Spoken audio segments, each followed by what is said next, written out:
Marvel fans are eating very well at the moment before we go on a massive hiatus till next year when we get Spider-Man 4. No, I'm not counting the Marvel Disney Plus shows. So we had the reveal of Doctor Doom in the post-credit scene for the Fantastic Four. So recently, Brandon Davis had an interview with the Fantastic Four director, and he asked him about this scene and said, is it Robert Downey Jr.? And he kind of confirmed it was.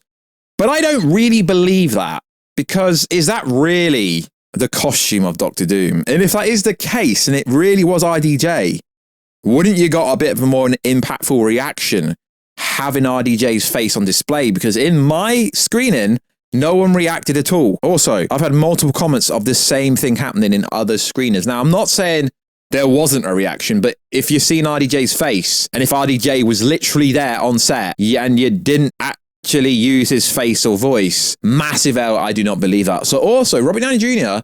has been very active on social media. He's baiting, well, he's not baiting you actually. So I've seen and I've been sent a lot of stuff. It's not Doctor Doom, it's Doctor Doom's son. He's Iron Man, he's Iron Man. So this is what I call indirect marketing. So Robert Downey Jr. displayed a comic book, which is about Christoph Bernard, who is the adopted son of Victor Von Doom, the heir to Latverian's throne. Yeah, and obviously the Latveria seat was in Fantastic Four. Now, why this is interesting, right, and why people think, oh, it's not going to be him, is because when Doctor Doom died at the hands of the Fantastic Four, one of Doom's fail-safe plans was set in motion as his Doom blots implanted Doom's memories into Christoph, thus caused Christoph to believe he was actually Doctor Doom. But when Doom returned, Christoph believed him as an imposer and put Doom versus Doom. Eventually, Christoph's identity was returned. So all that's doing is they're trying to tell you, yo, we are going to be introducing other characters in Avengers Doomsday. Now, they've got a lot of heavy lifting to do because realistically, there is no real setup. There is a few throwaway things like the post-credit scene, like the comic book thing. You get people saying, Marvel is lying to you. No, they're not. RDJ is playing Doctor Doom 100%. Whether there's going to be other variants of Doctor Doom, that is undecided and unknown at the moment. Yes, I want Cillian Murphy to play God Emperor Doom, but they are not playing Robert Downey Jr. over 100 million for 2 movies each, then giving him back off when the movies make over a certain amount for him not to be playing Doctor Doom.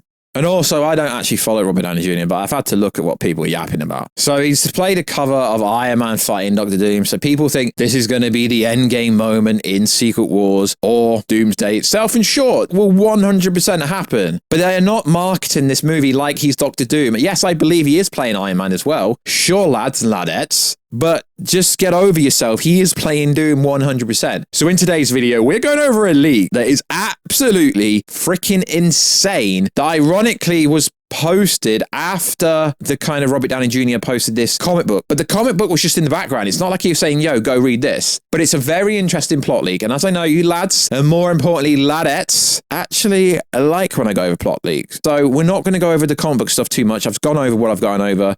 Christoph is basically his adopted son who had like memories implanted into him while Dr. Doom was dead, and then he returned, and then the real Doom was there, and his adopted son was the adopted son again. We don't need to go into the nerdy comic book stuff. If you want that, go over to Comic Explains or Heavy Spoilers or other channels like that. So, the plot leak reads like this. In 1960s, following Galactus' banishment from Earth 828, Victor Von Doom crosses the Latverian border and is imprisoned by the Baron Vladimir Fruchenloft, the director of Latveria. He escapes captivity. Using enhanced armor, overthrows him and takes his place. His grandfather, who Fortunboff executed Doom, retrieves the nullifier, a family heirloom, uses it to glaze into alternate realities and kills the unborn Celestials Tiamat inside Earth 828 before the emergence and subsequential destruction of the planet. However, he begins the construction of a robot army in 1964. He announced to the Latveria people that the Celestials have placed an anchor being in each universe that serves as a kill switch, intending to end the increasingly volatile multiverse and renew it. He declares that his captive, Franklin Richards, is the anchor being of Earth 828. Interesting how this comes out after the Fantastic Four movie comes out, and it was set in the 60s. It says 4 years later, So are we saying that that movie's set in 1960 exactly? And that by using the child, Latveria must cease and hide all the anchor beings in the multiverse before the Celestials can determinate them. He leaves the country with his fanatics, Boris Karela, Nathan Essex, who is obviously Mr. Sinister, Christoph Bernard, who is Doctor Doom's adopted son, and Ivan Kragoff, who is obviously Red Ghost. Aboard the Flying Fortress, the Fantastic Four ambush him on the accelerator, but Doom forces Franklin to create a multiverse worm that ejects them to Earth 616, where they are interrogated by the Thunderbolts. Now, this makes a lot of sense based on actually watching the Fantastic Four and already knowing what Frank Richards could do, and also based on the fact that Robert Downey Jr. has dropped the comic that ironically has his adopted son in it. Of course, you could say this is coincidence and whoever wrote this knows all this, but either way, it is pretty darn interesting. And you lads, and more importantly ladettes, seem to love this kind of plot leak, rumour mill content. Thor and his daughter Love, who now reside in Helfenheim, receive a stress call signal from Nebula regarding a tear in the space-time near nowhere. They travel to New Asgard, where Thor discusses with Valkyrie the destabilization of Yggdrasil, the cosmic tree that binds the multiverse together.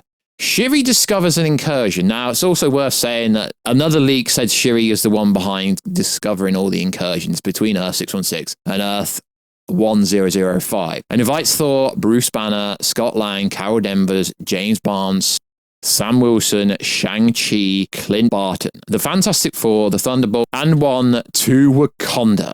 The group figures out that Doom is on Earth 1005, and that Monica Rambeau is also stranded there. Wong summons America Chavez, who opens a portal to Earth 1005, whilst Wong, Chavez, Valkyrie, John Walker, Torres, Avery, Alexov, Mbaku are left there on Earth 616 to defend it. The rest of the team depart for this Earth 1005. In New York, 1005, Doom besieges the X-Mansion with his Latvian army and orders the X-Men to surrender the remains of Logan 1005, the anchor being of this reality, 1150, so that Franklin can resurrect him. Doom promises not to kill, but store all the anchor beings in his pocket dimension away from the Celestials' reach, so that the multiverse is safe. After they refuse, he kills the X-Men, including Hank, Charles, basically all the X-Men. I'm trying to make this video shorter. Okay, basically all the X-Men that are there, who sacrifice herself to help Monica escape, gives her the quantum band and summons Wade Wilson, Logan 99, and the Deadpool corpse, the Nomad, and Captain Peggy Carter. So Doom kills the X-Men that are at the X-Mansion because they won't submit to him, which is a savage move, but it looks like it's going to be real stakes. It looks like this movie will be used to kill off the Foxverse X-Men finally. Needs to be done in order to bring a new X-Men characters through, really, with new actors, unless they're going to use a multiverse concept. But I guess after Secret Wars, they won't be doing that. So, seeing as the only real set piece we've got is this X-Mansion sequence outside that you've seen no actors on, if this is true, I'm not saying it is true, it looks like in a movie that's rumoredly got a runtime of 2.5 hours that the X-Men sequence is going to be maybe 10, 15 minutes, if that. So, I digress. After Doom obtains Logan's 1005 coffin and prepares to leave the 616 heroes, Binary's reinforcements arrive.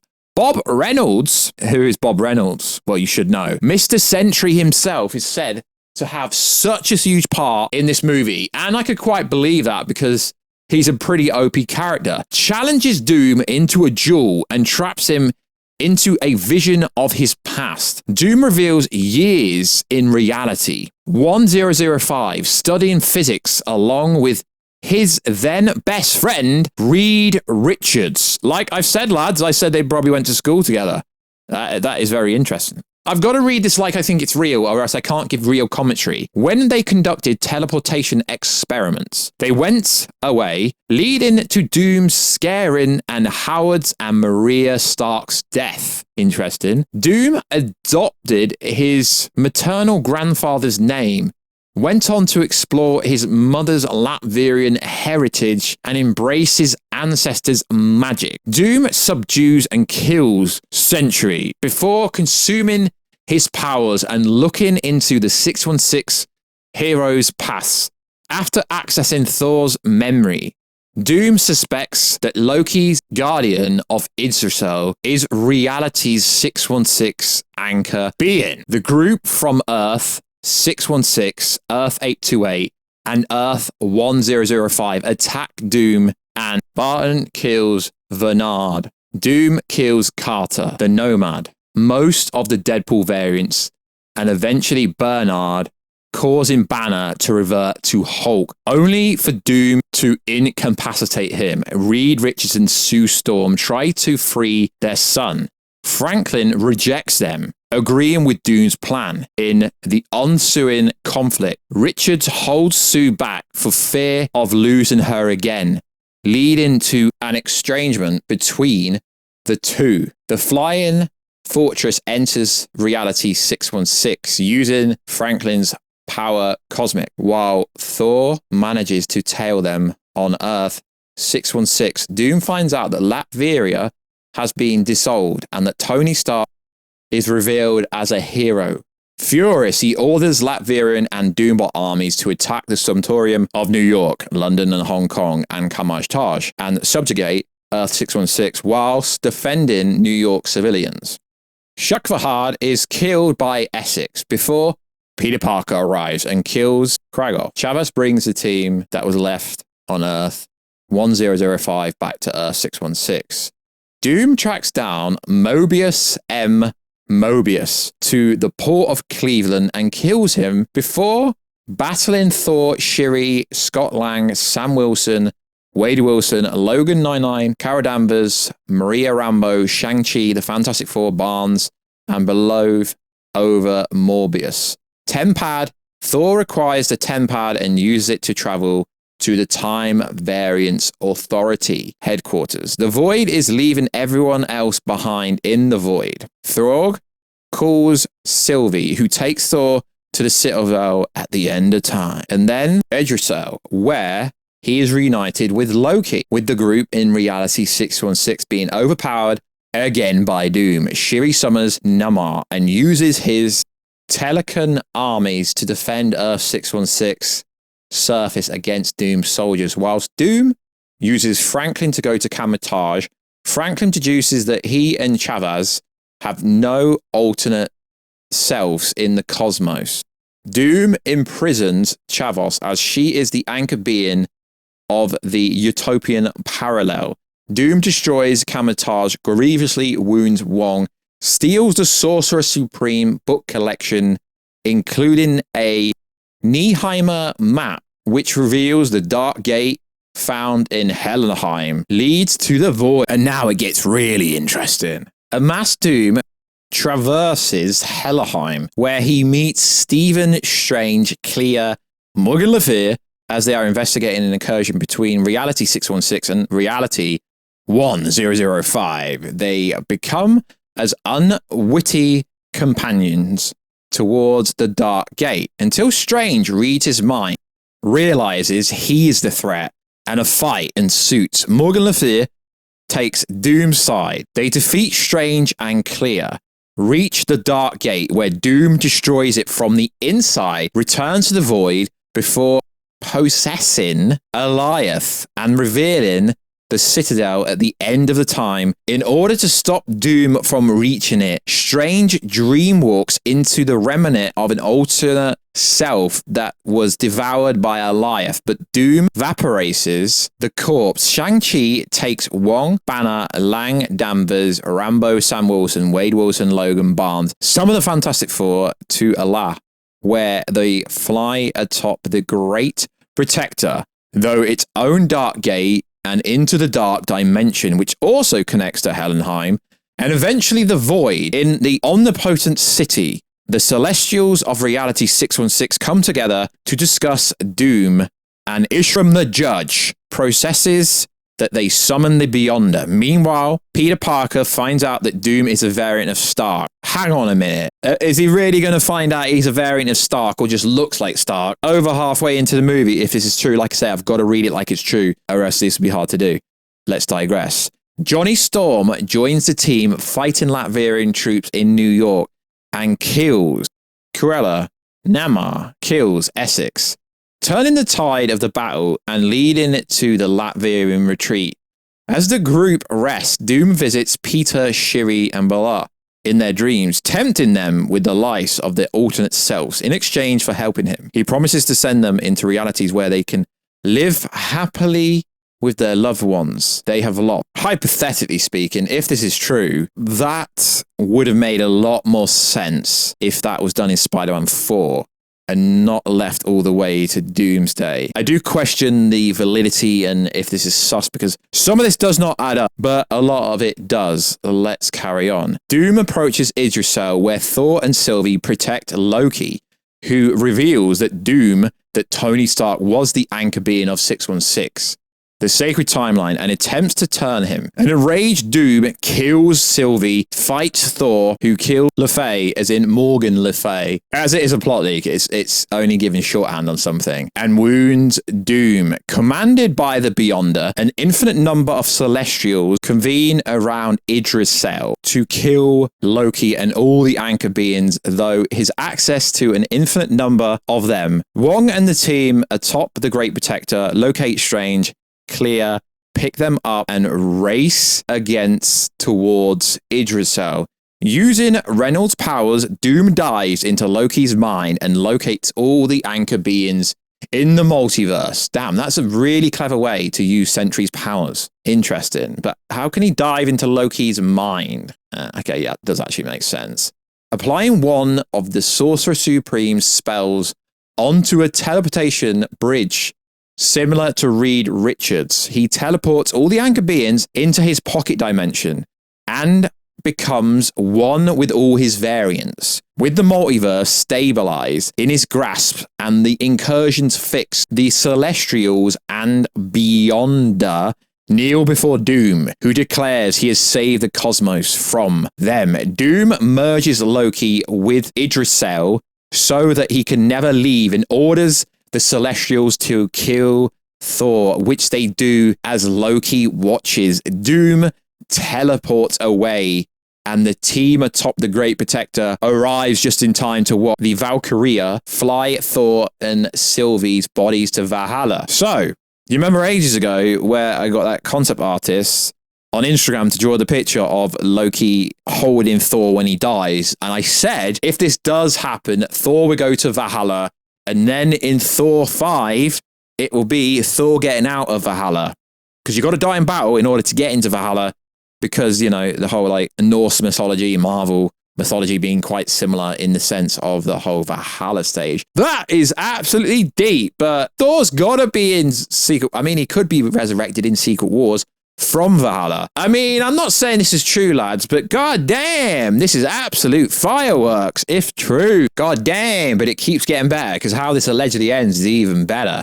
Shang-Chi returns the survivors to Earth 616, where, on Baku and the Thunderbolts, in 4, Shiri has left without a word, along with Balava and Peter. Banner, Richards, Lang, Rambo invent a ship that can travel the multiverse. That'll mainly be Reed Richards, let's be honest. Which they name the Life Raft. The Fantastic Four, Shang-Chi, Wong, Lang, Danvers, Rambo, Sam Wilson, Wade Wilson, Logan 999, Barnes, the remaining Thunderbolts, along with an army of Wakandians, Asgardians, and the Master of the Mystical Arts, regroup at the Baxter Building in Reality 828. I mean, like, see what I say? Like, Feige says, yeah, we're going to see some people in the Baxter Building we've never seen before. This comes out a few days later. I would cover stuff, but I will still question stuff. That's why I'm very different to other creators. I won't just go, yo, this is the news. I'll tell you, yo, this is what's going around there, but this is what I think. So, they all regroup at the Baxter Building and Reality 828, where they plan an invasion of Latveria 828. Banner, Jennifer Walters, why is she in it? And Scar, or Scara, I guess it depends how you say it,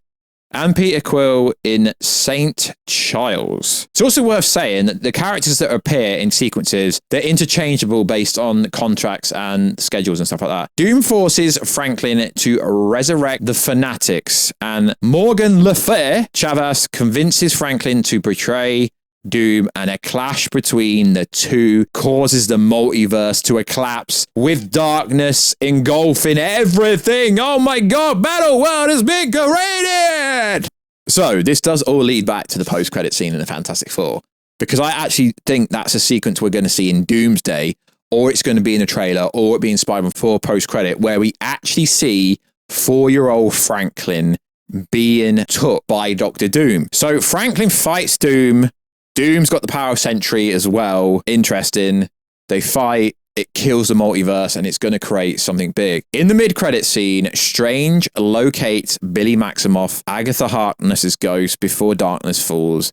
In a post-credit scene, Wade Wilson, knowing that Thor was supposed to outlive him in the sacred timeline, visits the TVA headquarters and looks for alternate futures until all equipment malfunctions. I know what you're going to say. Where is Wanda Maximoff? It's just a plot leak. Might not be real, could be made up, could be hyperbole, could be nonsense. But unlike other creators on this platform, I actually question stuff. I don't just go, yo, Person X is the best track record ever. Even though they've got a lot of stuff wrong, more than they've got wrong, we're going to say they've got a great track record. So I actually question stuff. Even if they've got a good track record, I always still question that massively. So this does sound pretty damn cool, pretty damn rad. Thor dies, that's freaking, in fact, a lot of people die. We all know the X-Men are going to die because they need to bring the new X-Men through. We all know that. This sounds absolutely dope, but I do find it funny that the only real behind-the-scenes set pieces is the X-Mansion, and it seems like the X-Mansion is going to be a tiny part of this. We knew they were going to travel to the TVA. We knew the Void was going to appear. Most of this movie is actually quite predictable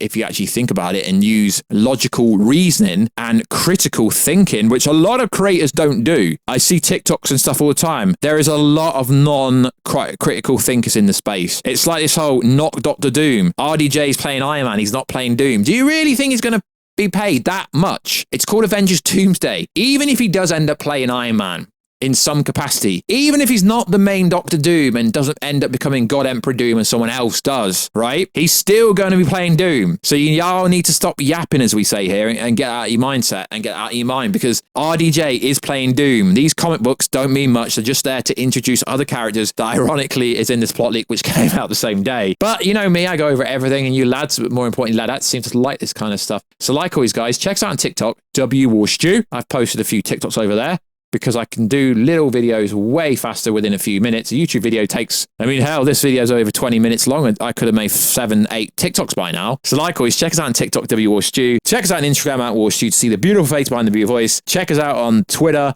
WarstuG. Become a channel member for less than 99p. Helps keeps the lights on at the Warstu channel. Hello, we'll catch you in another video, guys, very soon. Catch you later.